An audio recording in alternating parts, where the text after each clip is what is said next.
Good evening, my friends. Tonight I want you to understand something that may completely change the way you approach manifestation forever. Most people believe manifestation is something they do for a few minutes a day. They sit down at night, close their eyes, visualize their desire, repeat affirmations, feel inspired for a little while, and then return to living the rest of the day as the same person they have always been. They wonder why nothing changes. They wonder why reality remains frozen in the same patterns month after month, year after year. But manifestation was never about a technique you perform briefly before sleep. It is about the state you occupy consistently. It is about who you are being for the majority of your day, because consciousness does not create only when you are visualizing. It creates constantly. Every thought, every reaction, every inner conversation is shaping the reality you continue to experience. The law never pauses. It never waits for your meditation session.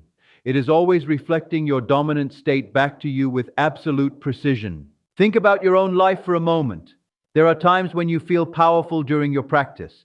You feel connected. You feel certain your desire is already yours. For a few beautiful moments, you truly believe. But then morning comes. The alarm rings.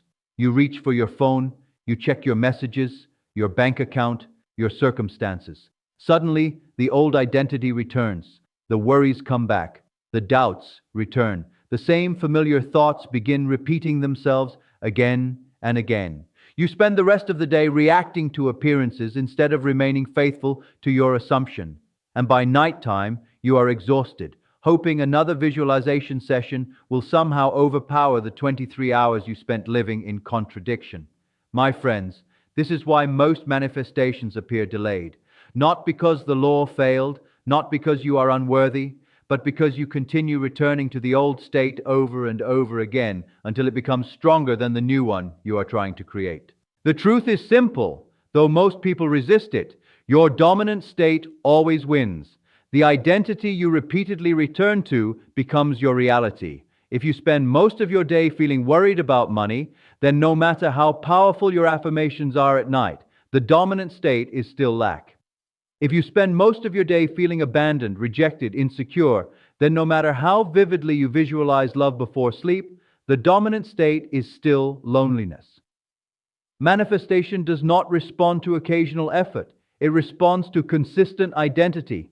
And this is why staying in the assumption matters more than any technique you could ever learn. The real work is not forcing yourself to believe for 10 minutes. The real work is gradually making the new state feel natural enough that you stop falling back into the old one automatically. There is something I call the default self. This is the version of you your consciousness returns to whenever you stop deliberately focusing. It is your emotional home, your automatic identity. For most people, the default self is built from years of repetition, years of doubt, years of limitation, years of reacting emotionally to circumstances. And even when they temporarily enter the state of the wish fulfilled, they eventually snap back into the familiar because the old identity still feels safer and more natural. It is like stretching a rubber band. You can pull it toward a new state temporarily, but unless the center changes, it always returns to its original position.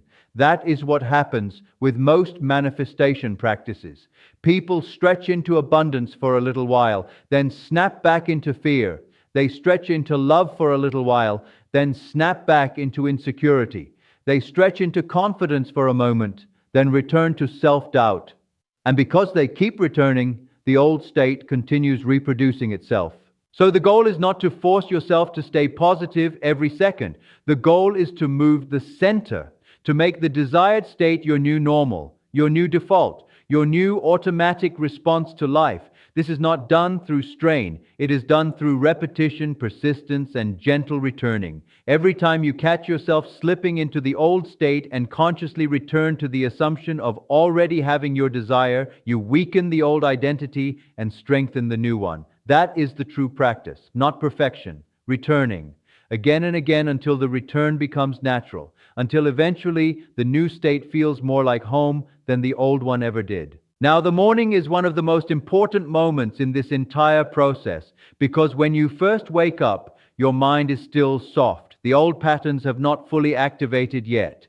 There is a small window between sleep and full waking where your consciousness is incredibly impressionable. Most people waste this moment immediately.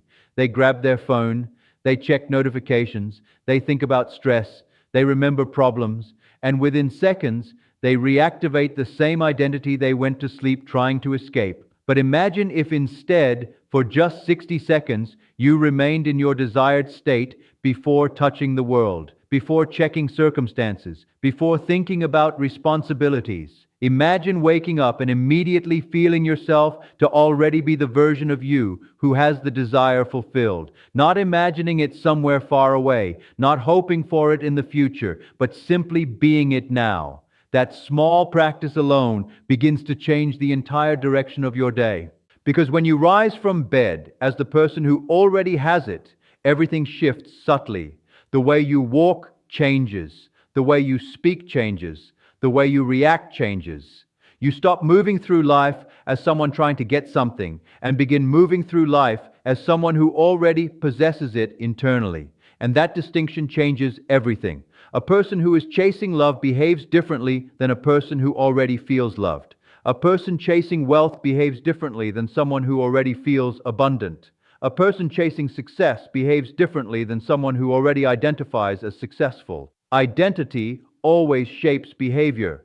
Behavior reinforces state. State creates reality. Now, throughout the day, there is another force constantly shaping your assumption, your inner conversation.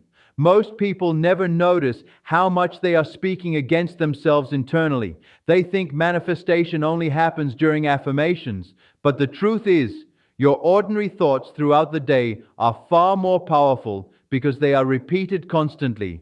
You say things like, "Nothing ever works out for me. I cannot afford that. Why am I always struggling? Nobody chooses me. Nothing changes." And every one of those thoughts is an assumption. Every repeated complaint becomes an instruction to consciousness. Every fearful inner conversation strengthens the state you are trying to leave behind. Then people wonder why their reality keeps repeating the same patterns. It is because they spend all day affirming the old story unconsciously. This does not mean you must become fake or deny reality. It means you must begin thinking from the desired identity instead of from the current circumstance. When challenges appear, you no longer react as the old self would react.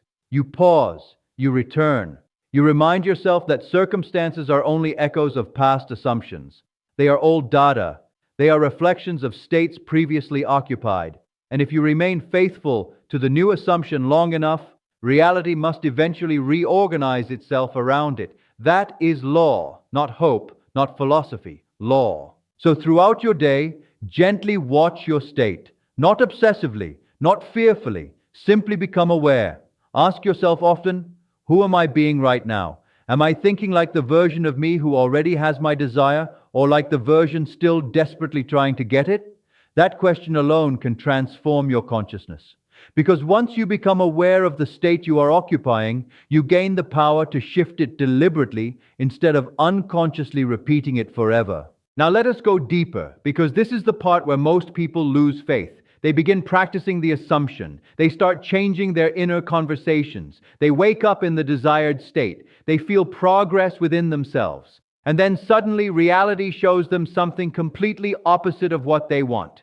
The bill arrives.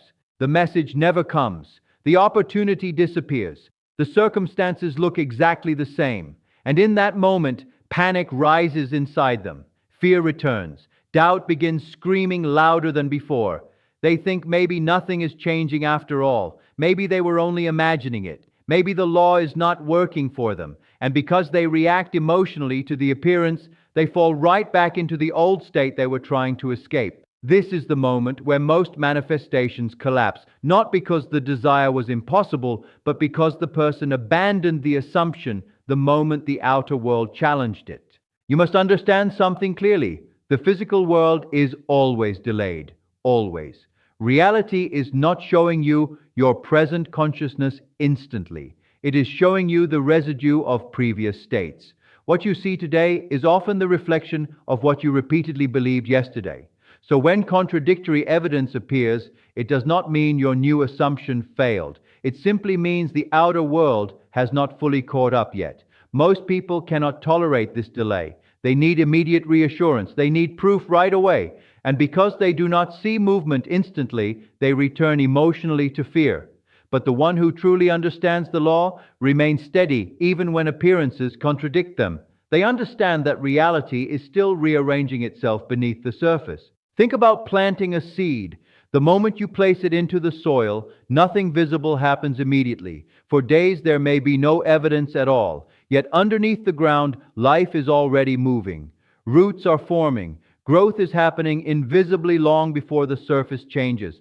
Now imagine someone planting a seed and digging it up every few hours to check if it is growing. That person would destroy the very process they are trying to accelerate. This is exactly what most people do with manifestation. They visualize, they affirm, they assume, then immediately they start checking. They look for signs, they monitor circumstances, they search for proof. Every check is a declaration that says it is still not here. And consciousness continues reflecting that state back to them faithfully. One of the most powerful things you can learn is how to stop checking. Stop monitoring the absence. Stop measuring reality every hour to see whether your desire has arrived yet. Your job is not to force reality into movement. Your job is to remain loyal to the state of already having while reality reorganizes itself naturally. The seed does not need your anxiety to grow. It needs your consistency. It needs your faithfulness to the assumption. This is why calm certainty is so powerful, because calm certainty does not chase, it does not beg, it does not panic, it simply knows. And let me tell you something important. Remaining in the assumption does not mean becoming emotionally numb. It does not mean pretending you do not care. Many people misunderstand detachment completely. They think detachment means suppressing desire or acting indifferent. But true detachment is not the absence of desire. It is the absence of fear surrounding the desire. You can still want something deeply while remaining emotionally stable without it. You can still desire love, wealth, success, healing, while no longer feeling destroyed by temporary appearances. That is real power. The moment your emotional peace no longer depends on immediate evidence, you become free. And freedom is magnetic. There is a certain calmness that appears in people who have truly entered the state of the wish fulfilled. They stop forcing everything. They stop obsessing over timing. They stop needing constant reassurance. They think about their desire without collapsing emotionally. There is no desperation, no inner pleading, only quiet certainty, the kind of certainty that does not need to convince anyone because it already feels complete within itself. And this inner stability changes everything, because consciousness always mirrors what feels natural to you. When your desire begins to feel natural internally, reality begins reflecting it externally. Now I want you to pay attention to your reactions during the day, because reactions reveal your true state more clearly than visualizations ever will. When something goes wrong, how quickly do you fall back into fear? When circumstances contradict you, how fast do you abandon your assumption? These moments matter because they show you where your consciousness still automatically returns under pressure. But instead of judging yourself when you drift, simply return, gently, calmly, without self-condemnation. The return itself is the practice, not perfection, returning. Even the most disciplined people drift sometimes. Old habits do not disappear overnight. Years of thinking cannot always be undone in a single week. But every time you consciously return to the desired state, instead of remaining trapped in fear, you strengthen the new identity. Little by little, the new assumption becomes easier. The old reactions lose power. The new state begins feeling more familiar than the old one. Eventually, you stop practicing abundance and simply become abundant internally. You stop practicing love and simply feel love naturally. The assumption stops feeling like work because it becomes your identity. And when that happens, something extraordinary occurs. Manifestation no longer feels like effort. Reality begins shifting almost automatically because your consciousness is no longer divided against itself. The inner conflict disappears. You stop spending 1 hour believing and 23 hours doubting. The desired state becomes dominant, stable, natural. And because consciousness has no choice but to externalize what is most natural within you, the outer world finally begins catching up consistently. Before sleep each night, return once more to the feeling of already having your desire fulfilled. Not desperately, not forcefully, lovingly, quietly. Let the feeling settle into you naturally, because the subconscious mind remains active while you sleep. Whatever state you impress upon it before sleep continues working throughout the night. If you fall asleep worried, it continues reproducing worry. If you fall asleep fulfilled, it continues building fulfillment. So even sleep becomes part of your manifestation. But remember this above all else. This journey is not about becoming perfect. It is about becoming consistent. You do not fail because you drift. You only fail when you stop returning. Every gentle return to the assumption matters. Every moment you choose faith over fear matters. Every time you refuse to let appearances define your inner state, you strengthen the reality you truly want to live in. So, starting now, stop treating manifestation like a temporary exercise. Stop entering the state for a few minutes and abandoning it the moment life challenges you. Live in it. Return to it constantly. Make it your dwelling place.